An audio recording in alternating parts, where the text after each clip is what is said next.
Welcome to study channel. मेरा नाम है मोहम्मद कैसर। बात करेंगे बिहार के 6 to 8 शिक्षक भर्ती के बारे में सारी जानकारियों की। कौन कौन फॉर्म भर सकता है, किन किन विषयों की भर्ती हो रही है, टोटल कितने पद हैं और एग्ज़ाम पैटर्न सिलेबस पर बात करेंगे।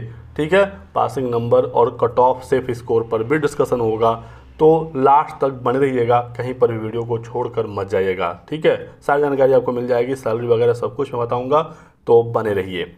6 to 8 में टोटल दोस्तों 3 अलग अलग विषयों की भर्ती है।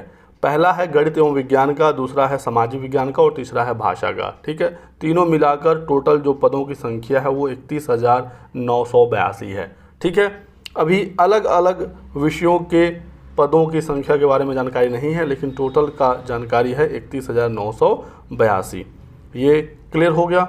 गणित विज्ञान का जो शिक्षक है वो दोनों एक ही साथ होता है, मतलब गणित और विज्ञान का अलग अलग भर्ती नहीं होती है, ये एक ही साथ होता है गणित विज्ञान। सामाजिक विज्ञान का फिर एक पद है और फिर एक भाषा का है। भाषा में हिंदी और इंग्लिश तो कंफर्म है, इसके अलावा अभी देखना होगा किन किन और भाषाओं की भर्ती आती है, उर्दू, बांग्ला, संस्कृत वगैरह। तो इसके लिए हमें ऑफिशियल डिटेल्ड नोटिफिकेशन का इंतज़ार करना होगा।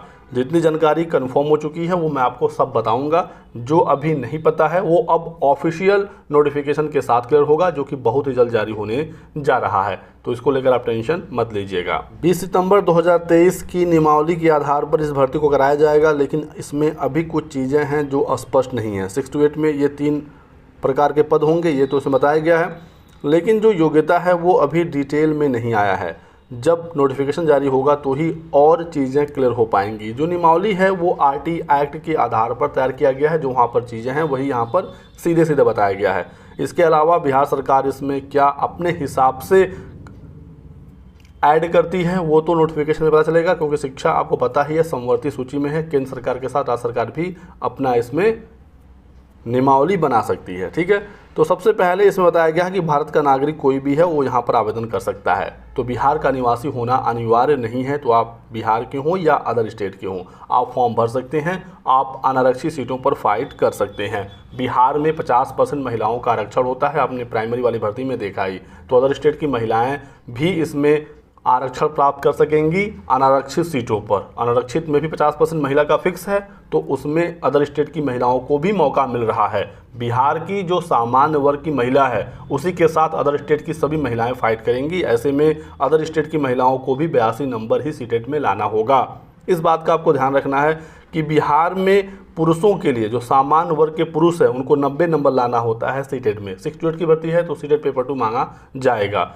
तो मेल जो छात्र हैं जनरल, तो वो बिहार के हैं तो उनको 90 नंबर लाना है, और अदर स्टेट के सभी मेल जनरल ही काउंट होंगे तो उनको भी 90 नंबर लाना है। ठीक है, अब वहीं पर बात करें बिहार की जो जनरल की महिलाएं हैं, जो फीमेल हैं, उनको 82 नंबर पर पास माना जाता है, और अदर स्टेट की सभी महिला वो भी सामान्य हैं और वो भी जनरल सीट पर फाइट करेंगी, तो उनका भी 82 नंबर से ही काम चल जाएगा। ठीक है, EWS को अलग से कोई आरक्षण नहीं है, तो जो बिहार के EWS के छात्र हैं उनको भी 90 नंबर ही लाना होगा पुरुषों को, और महिलाओं को 82 नंबर लाना होगा, क्योंकि जो EWS है वो है तो सामान्य ही, सामान्य वर्ग के छात्रों का ही EWS का सर्टिफिकेट बनता है, तो उनको 82 नंबर ही लाना पड़ेगा।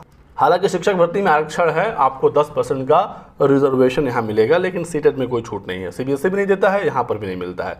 और बात करें BC और EBC कैटेगरी की, तो पुरुष हों या महिला हों, बिहार के सभी BC और EBC का पासिंग नंबर 82 है।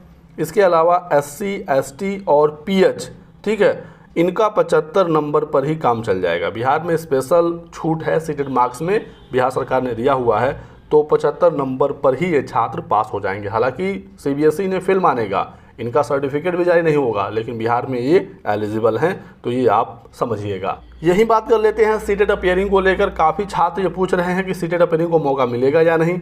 तो दोस्तों, अगर सीटेट का नोटिफिकेशन आ गया, फॉर्म भरने की लास्ट डेट तक सीटेट के आवेदन शुरू हो गए, तो ज़रूर मौका मिल जाएगा। अभी तक नोटिफिकेशन आया नहीं है। BPSC की परीक्षा 7 से 10 दिसंबर के बीच में ही प्रस्तावित है। ऐसे में सीटेट अपीयरिंग के लिए खतरा ही है एक तरह से, आप समझिएगा। लेकिन यदि नोटिफिकेशन आ गया तो मांग जरूर की जाएगी हमारी तरफ से और तमाम जो छात्र हैं उनकी तरफ से, तो मौका मिल जाना चाहिए।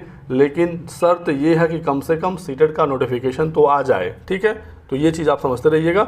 जैसे ही सीटेट का नोटिफिकेशन आता है तुरंत कोशिश यही होगी कि अपीयरिंग को इसमें मौका दिलवाया जाए। ठीक है, योग्यता की बात करें तो जिन छात्रों ने बीए या बीएससी किया है उसके बाद डीएलएड किया है आप एलिजिबल हैं। जिन्होंने भी बीए बीएससी किया है, बीएड किया है 1 वर्षीय या 2 वर्षीय, आप एलिजिबल हैं। बीएलएड वाले छात्र भी एलिजिबल हैं। तो यहाँ पर सबको मौका है, लेकिन यहाँ पर एक बात ये है कि साफ साफ बीए बीएससी लिखा है, इसको लेकर बीटेक, बीबीए, बीसीए, बीकॉम वाले छात्र परेशान हैं कि उनको मौका मिलेगा या नहीं। तो ऑफिशियल नोटिफिकेशन आने दीजिए, उसके बाद ही ये सब चीज़ें क्लियर हो पाएंगी। अभी से इस पर कुछ टिप्पणी कहना ठीक नहीं होगा, क्योंकि नियमावली में बीए बीएससी साफ साफ लिखा हुआ है।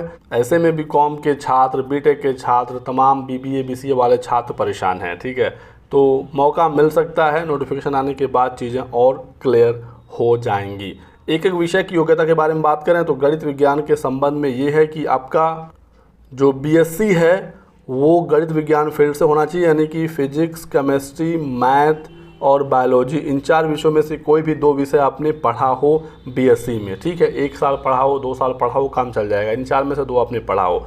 ऐसे ही भाषा शिक्षक में यदि आपने हिंदी, इंग्लिश या जिस भी भाषा की भर्ती आती है, जिस लैंग्वेज का आता है, वो लैंग्वेज आपने अपने ग्रेजुएशन में पढ़ा हो।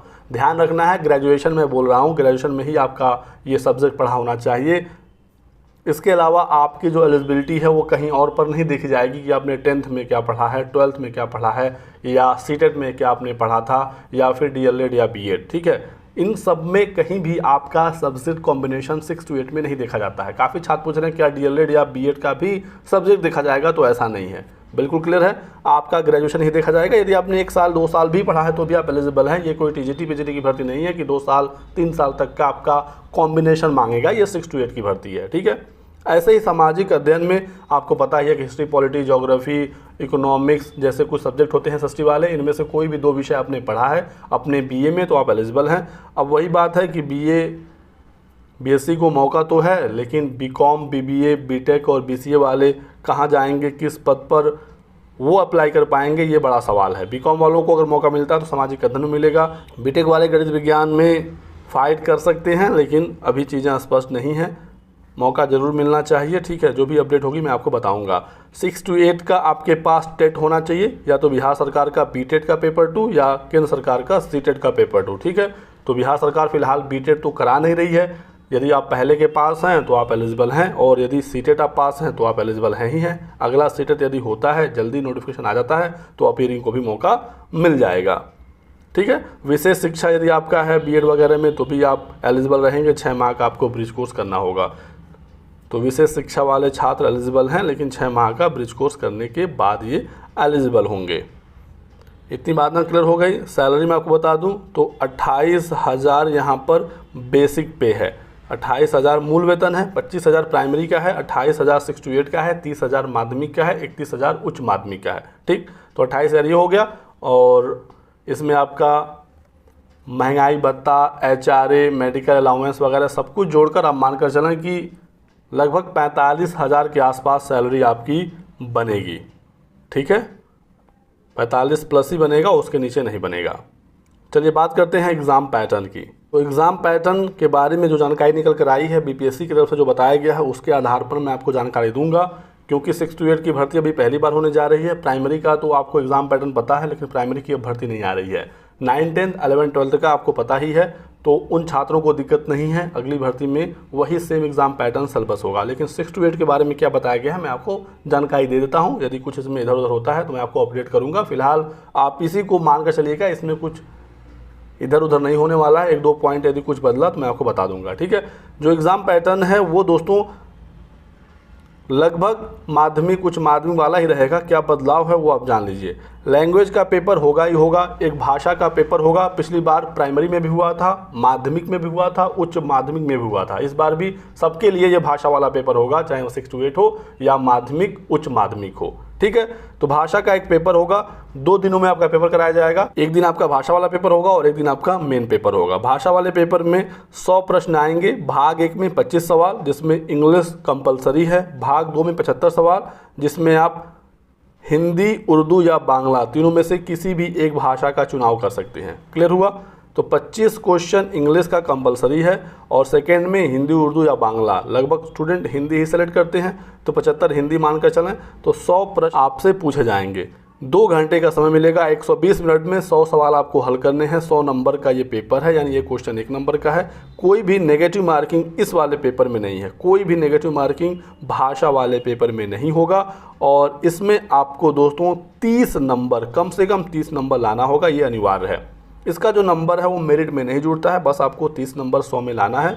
आप इस पेपर को क्वालिफाई कर लीजिए, उसके बाद ही आपका मेरिट बनाया जाएगा। यानी कि जो आपका मेन पेपर होगा वो तभी चेक होगा यदि आप इसमें 30 नंबर लाते हैं। यदि आप मेन पेपर में कितना भी नंबर लाएं, यहाँ पर यदि आप 29 नंबर ला दिए तो आप प्रक्रिया से बाहर हो जाएंगे। ठीक है, ये पेपर काफ़ी आसान आया था पिछली बार, बहुत आसान पेपर आया था। लगभग सब छात्रों का 50-60 नंबर इसमें आया ही आया है। एक बार आप पेपर देख लीजिएगा और आप इसमें अच्छा कर सकते हैं, इसमें ज़्यादा कोई टेंशन नहीं है। आपको दोस्तों ज़्यादा फोकस करना है मेन पेपर पर। ठीक है, मेन पेपर जो आपका है यहाँ पर टोटल 120 सवाल पूछा जाएगा। भाग 1 में 80 सवाल होगा, भाग 2 में 40 सवाल होगा। बीपीएससी के द्वारा खुद बताया गया है कि 6 to 8 में भी 80 और 40 वाला ही कॉम्बिनेशन होगा, जिसमें 80 सवाल आपके विषय से, आप जिस विषय से फॉर्म भर रहे हैं उससे पूछा जाएगा और 40 सवाल यहाँ पर जीएस होगा। यहीं से आपकी मेरिट बनेगी, इसी में आपको बेहतर स्कोर करना है। ये जो 80 क्वेश्चन हैं, यदि गणित विज्ञान से आप आवेदन करते हैं तो 40 नंबर गणित और 40 नंबर विज्ञान दोनों मिलाकर 80 सवाल पूछे जाएंगे।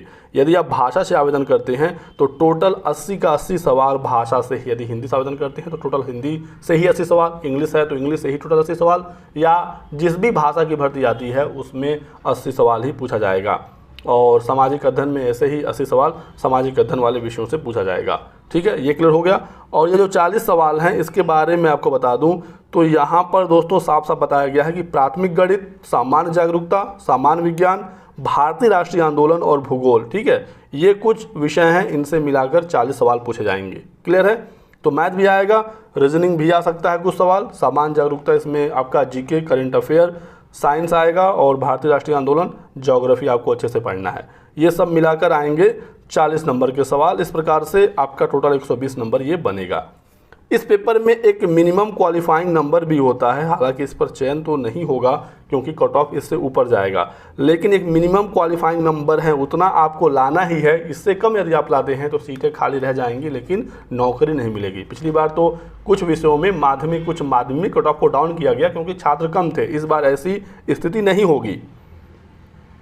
तो सामान्य वर्ग के लिए 40% है, यानी कि 120 में 48 नंबर। ऐसे ही पिछड़ा वर्ग के लिए 36.5% है और अत्यंत पिछड़ा वर्ग के लिए 34% है। ठीक है, इस प्रकार से अलग अलग कैटेगरी का आप देख सकते हैं। SC ST और दिव्यांग अभ्यर्थियों के लिए 32% न्यूनतम ये है, इतना तो लाना ही लाना है, इसके ऊपर ही कट ऑफ बनता है। कोई भी इंटरव्यू वगैरह नहीं होता है, कोई प्री मेंस का चक्कर नहीं है, एक एग्ज़ाम पास करिए और आपका नौकरी यहाँ पर तय हो जाएगा। काफ़ी अच्छी खासी सैलरी भी है, राज्यकर्मी का आपको सीधे सीधे दर्जा मिल जाएगा, बहुत जल्द भर्ती होगी, तुरंत ही ज्वाइनिंग मिल जाएगा, तो ज़्यादा आपको इंतज़ार भी नहीं करना है इस भर्ती के लिए। बात करें सेफ स्कोर की, कट ऑफ की कितना जा सकता है, तो अभी तो ये बताना पॉसिबल नहीं है। फिर भी जो प्राइमरी की भर्ती अभी हुई है PRT वाली, लगभग 80,000 सीटें थी। UR मिल का कट ऑफ गया है 67 नंबर, काफ़ी हाई कट ऑफ गया।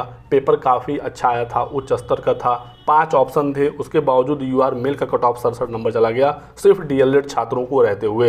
B.Ed का रिजल्ट इसमें नहीं आया, आप सभी लोगों को पता है। लेकिन इस बार 6 to 8 में B.Ed भी होगा, DLED भी होगा, कंपटीशन बहुत ही तगड़ा होगा। सीटेट पेपर 2 जितने छात्र हैं फॉर्म भरेंगे, हालांकि उतना ज़्यादा सीटेट पेपर 2 पास छात्र नहीं है जितना पेपर 1 पास हैं। ठीक है, अपेयरिंग को मौका मिला तो और भी कुछ छात्रों की संख्या बढ़ेगी, लेकिन फ़िलहाल जो पेपर 2 पास हैं वो तो फॉर्म भरेंगे। ठीक है, उसके बावजूद कंपटीशन तगड़ा है क्योंकि प्राइमरी में 80,000 सीटें थी, यहाँ पर सिर्फ 32,000 है। 32,000 में भी 16,000 सिर्फ महिलाओं के लिए है और 16,000 ओपन है। यहाँ पर सब लोग फाइट करेंगे, महिला पुरुष दोनों। महिलाएं ओवरलैप करके यहाँ भी आएंगी, यदि वो अनारक्षित पुरुष वाला कट ऑफ पार करती हैं तो महिलाओं के लिए चयन तो आसान है, लेकिन पुरुषों के लिए काफ़ी कठिन है। कम से कम 10 नंबर का अंतर महिला और पुरुष के कट ऑफ में देखने को मिल रहा है हर कैटेगरी में। तो फिलहाल आपको 120 में कोशिश करना है 80 नंबर के आसपास लाने का। ठीक है, अभी नेगेटिव मार्किंग के लिए कुछ नहीं कह सकते, क्योंकि फिलहाल प्रावधान तो है कि मेन पेपर में नेगेटिव मार्किंग होगा, नियमावली में साफ साफ दिया गया है। लेकिन पिछली बार नोटिफिकेशन में भी नेगेटिव मार्किंग था, अंत समय में हटा दिया गया था, क्योंकि पिछली बार पहली बार एग्ज़ाम हो रहा था। इस बार हो सकता है ना हटाया जाए।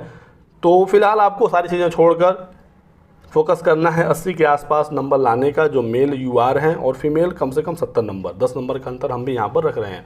और बिहार के जो रिजर्व कैटेगरी के छात्र हैं उनका इससे कम पर भी हो जाएगा, लेकिन आपको वो सब चीज़ें अभी नहीं सोचनी है। अभी आपका टारगेट 80 नंबर होना चाहिए सबके लिए, male female reserve unreserve 80 number के आसपास आप मेहनत करके लाइए, क्योंकि कट ऑफ अभी कोई नहीं बता सकता, क्योंकि 6 to 8 में 3 अलग अलग विषय हैं, किस विषय को कितनी सीटें मिलती हैं, कितने में कितना फॉर्म पड़ता है, ये सारी चीज़ें अभी काफ़ी दूर की बात हैं। ये भी बताया जा रहा है कि इस बार का पेपर आसान होगा। पिछली बार प्राइमरी का पेपर काफ़ी कठिन आ गया था, तो इसी वजह से काफ़ी आलोचना भी हुई थी बीपीएससी की। इस वजह से देखेंगे बीपीएससी और शिक्षा विभाग के बीच बैठक हुई और सहमति बन गई है, इस बार का पेपर ईजी किया जाएगा, ताकि जो बच्चे हैं वो ज़्यादा से ज़्यादा पास हो सकें, कोई सीट कहीं पर खाली ना रहे। तो पेपर आसान होगा तो इस वजह से कट ऑफ और ज़्यादा बढ़ेगा, क्योंकि आसान एक छात्र के लिए तो होगा नहीं, ये सबके लिए होगा। ठीक है, तो यही कुछ जानकारी आप लोगों को देनी थी। वीडियो पसंद आया तो लाइक और शेयर करिएगा, चैनल को सब्सक्राइब कर लें और हमारे साथ बने रहें। Thanks for watching.